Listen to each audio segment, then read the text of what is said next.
Dans un communiqué officiel parvenu à Fast Télévision, ce mercredi, la centrale électorale portait à la connaissance de l'opinion publique que la fermeture de centre d'inscription de l'ère opérationnelle 3 interviendrait ce même mercredi 12 avril à 17h heure locale, conformément au communiqué de presse de cet même organe, paru le 30 mars dernier, accordant une période de récupération de 10 jours qui allait du 2 au 11 avril. De ces faits, la CENI avait appelé à tous les membres des centres d'inscription de l'ère opérationnelle 3 d'observer les procédures y afférentes en procédant à la distribution des jetons aux requérants présents au centre d'enrôlement au dernier jour. Pendant ce temps, en ville de Goma, le nombre des non-enrôlés a doublé sur tous les centres d'enrôlement ce mercredi, considéré comme étant le dernier jour de ces processus. Face à ces grands nombres de gomantraciens qui n'ont pas encore reçu leur nouvelle carte d'électeur, plusieurs opinions estiment qu'il serait prudent pour la CENI de prolonger la durée de ces processus. C'est à tort qu'on peut, disons, clôturer les opérations.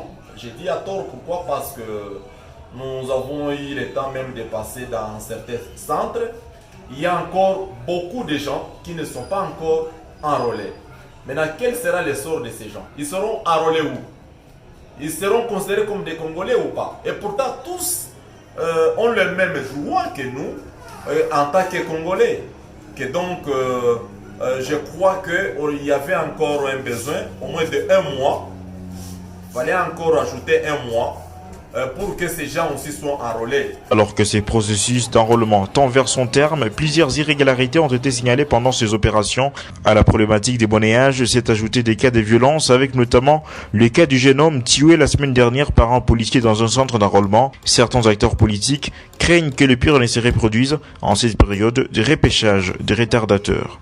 Nous craignons qu'il y ait monnayage, que le monnayage que nous ne cessons de décrier des cartes d'enrôlement puisse augmenter. Je vous rassure, je viens de circuler dans plusieurs centres au niveau de la ville de Goma. J'ai remarqué que si à l'époque, quelqu'un pouvait obtenir sa carte pour 5 000 francs, chose que nous ne cesserons de décrier, la carte est gratuite.